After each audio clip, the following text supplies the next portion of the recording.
Chapter 19. Attacked by the Fighting Trees. The next morning, Dorothy kissed the pretty green girl goodbye, and they all shook hands with the soldier with the green whiskers who had walked them as far as the gate. When the guardian of the gate saw them again, he wondered greatly that they could leave the beautiful city to get into new trouble.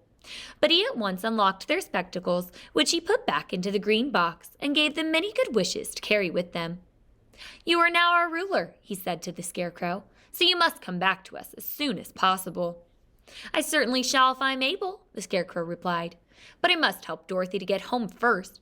As Dorothy bade the good-natured guardian a last farewell, she said, "I have been very kindly treated in your lovely city, and everyone has been good to me. I cannot tell you how grateful I am." "Don't try, my dear," he answered. "We should like to keep you with us, but if it is your wish to return to Kansas, I hope that you'll find a way."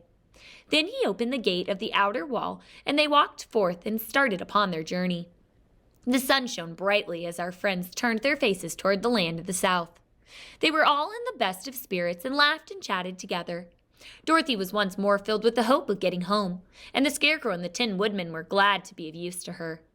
As for the Lion, he sniffed the fresh air with delight and whisked his tail from side to side in pure joy at being in the country again, while Toto ran around them and chased the moths and butterflies, barking merrily all the time.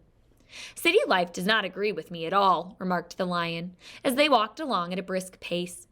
"I've lost much flesh since I lived here, and now I'm anxious for the chance to show the other beasts how courageous I have grown." They now turned and took the last look at Emerald City. All they could see was the mass of towers and steeples behind the green walls, and high up above everything, the spires of the dome of the Palace of Oz. "Oz was not such a bad wizard after all," said the Tin Woodman, as he felt his heart rattling round in his breast. "He knew how to give me brains, and very good brains, too," said the Scarecrow. "If Oz had taken a dose of the same courage he had given me," added the Lion, "he would have been a brave man." Dorothy said nothing. Oz had not kept the promise he made to her, but he had done his best, so she forgave him. As he said, he was a good man, even if he was a bad wizard. The first day's journey was through the green fields and bright flowers that stretched about Emerald City on every side. They slept that night on the grass, with nothing but the stars over them, and they rested very well indeed. In the morning they traveled on until they came to the thick wood. There was no way of going around it, for it seemed to extend to the right and to the left as far as they could see. And besides, they did not dare to change the direction of their journey for fear of getting lost. So they looked for the place where it would be easiest to get into the forest. The Scarecrow, who was in the lead, finally discovered a big tree with such wide-spreading branches that there was room for the party to pass underneath. So he walked forward to the tree, but just as he came under the first branch, they bent down and twined around him, and the next minute he was raised from the ground and flung headlong among the fellow travelers. This did not hurt the Scarecrow, but it surprised him, and he looked rather dizzy when Dorothy picked him up. "Here's another space between the trees," called the Lion. "Let me try it first," said the Scarecrow, "for it doesn't hurt me to get thrown about."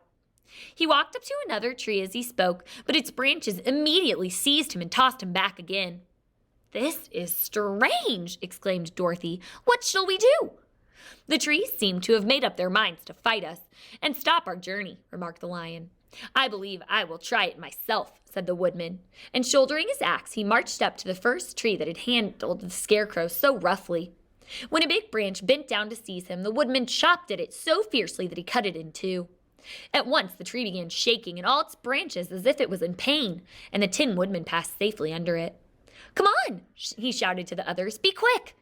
They all ran forward and passed under the tree without injury, except Toto, who was caught by a small branch and shaken until he howled. But the Woodman promptly chopped off the branch and set the little dog free. The other trees of the forest did nothing to keep them back, so they made up their minds that only the first row of trees could bend down their branches, and that probably these were the policemen of the forest, and gave this wonderful power in order to keep strangers out of it. The four travelers walked with ease through the trees until they came to the further edge of the wood. Then, to their surprise, they found before them a high wall which seemed to be made out of white china.